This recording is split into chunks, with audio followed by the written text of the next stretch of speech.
নিশ্চিতভাবে দিল্লি পুলিশের কাছে কিছু ইনপুট রয়েছে। আনসারুল বাংলার লোকেরা মুর্শিদাবাদের হরিহর পাড়ায় যদি থাকতে পারে, কাশ্মীরের জঙ্গি যদি ক্যানিং এ থাকতে পারে, আর যদি সেই পিএফআই সিমিল লোকেদের সঙ্গে তৃণমূলের সম্পর্ক থাকতে পারে, সেক্ষেত্রে তারা খোঁজ খবর তল্লাশি তো রাখবে। দিল্লির মতো হাই প্রোফাইল জায়গায় জাতীয় সুরক্ষা সবচেয়ে আগে। আমার মনে হয় মুখ্যমন্ত্রীর এই উস্কানি না দিয়ে দিল্লি পুলিশকে সহযোগিতা করে। বলছি, মুখ্যমন্ত্রী অভিযোগ করছেন যে স্বরাষ্ট্রমন্ত্রী এখানে এলে রেড কার্পেট আর উনি ওখানে গেলে ব্ল্যাক কার্পেট। পুলিশ অতি সক্রিয় হয়ে উঠেছে। উনি গেছেন, আর উনি জেড প্লাস সিকিউরিটি পান, উনি ব্লু বুক অনুযায়ী যা পান সেটা দেন।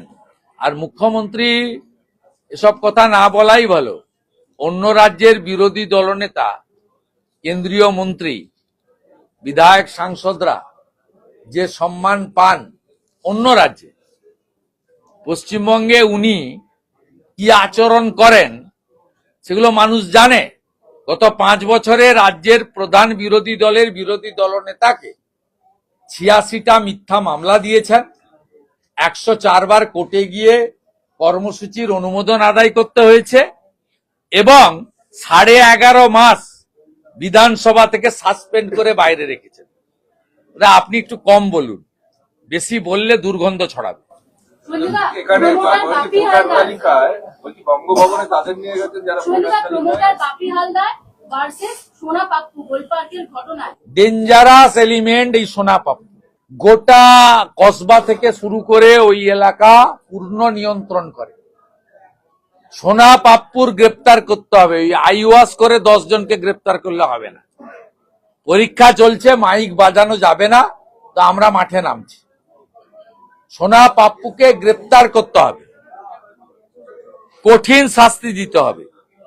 এরা সমস্ত প্রমোটিং, পুকুর বোঝানো, জলাশয় বোঝানো, এলাকার অটো স্ট্যান্ড থেকে মাছ সবজির বাজার, হকারদের স্টল থেকে শুরু করে সমস্ত সিন্ডিকেট এবং নিয়ন্ত্রণ করছে। এদের একটাই কাজ, কর্পোরেশন, বিধানসভা, লোকসভা ভোটে ছাপ্পা মারা। আর এইটা করে দেয় বলে তৃণমূলের আশীর্বাদ আছে, পিসির আশীর্বাদ আছে। কালকেও যেখানে ঘটনা ঘটেছে পিসির বাড়ি থেকে 4 কিলোমিটারের মধ্যে, রাজ্যের পুলিশ মন্ত্রীর বাড়ি থেকে। মুখ্যমন্ত্রী তো এগুলো শিখিয়েছেন, কারণ তিনি প্রথম পুলিশ মন্ত্রী হয়ে কালীঘাটে গিয়ে সেই রাত্রে লকআপ থেকে আসামিদের বের করে নিয়ে এসেছিলেন।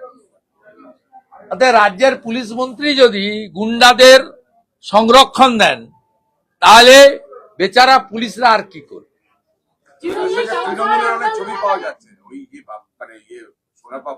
আরে ও তৃণমূলের মেন, ওখানে ভোট লুটেরা। বিজেপি কে কোথাও মিটিং মিছিল করতে দেয় না, বিজেপি কর্মীদের এজেন্ট বসতে দেয় না, একদম শাহজাহান স্টাইলে করে।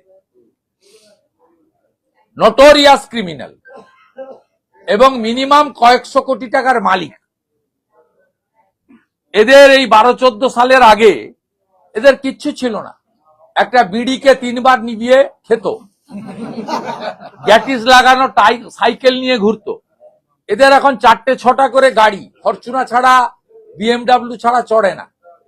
আর 10টা আঙুলে 16টা আংটি, হ্যাঁ, আর হাতে সোনার মাকড়ি, গলায় চেন দেখবেন ওই আমাদের মানে প্রাণীদের যে বাঁধে চেন টেন, সেই তার মতো মোটা।